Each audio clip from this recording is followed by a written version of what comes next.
আমার ভাইরা, আপনারা জেনেছেন বা দেখেছেন অনলাইনে সোশ্যাল মিডিয়াতে আমাদের প্রধানমন্ত্রী তারেক রহমানের টেলিফোনের তার দিনের বেলায় চুরি হয়ে গেছে।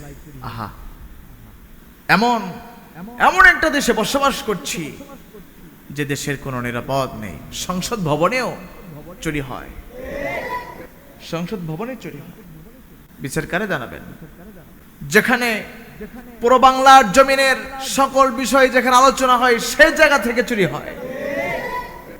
আমার ভাইরা, এটা এমন একটা দেশ, এই যে রামিসা হলো, এর কোনো বিচার হবে না। পাবনায় একজন মেয়েকে ধর্ষণ করে বস্তাবন্দি করে রেখেছে মেয়ের আপন চাচাতো ভাই, শুনেন না আপনারা? এটারও বিচার হবে না। অর্থাৎ এই বাংলার জমিনে ধর্ষণ হত্যাকারী বিচার হয় না। আপনি সত্য কথা বলবেন, আপনাকেই জীবন দিতে হবে। এটা সেই দেশ। আমার ভাইরা, ভয় করে কথা বলা যাবে না, ঠিক কিনা বলেন?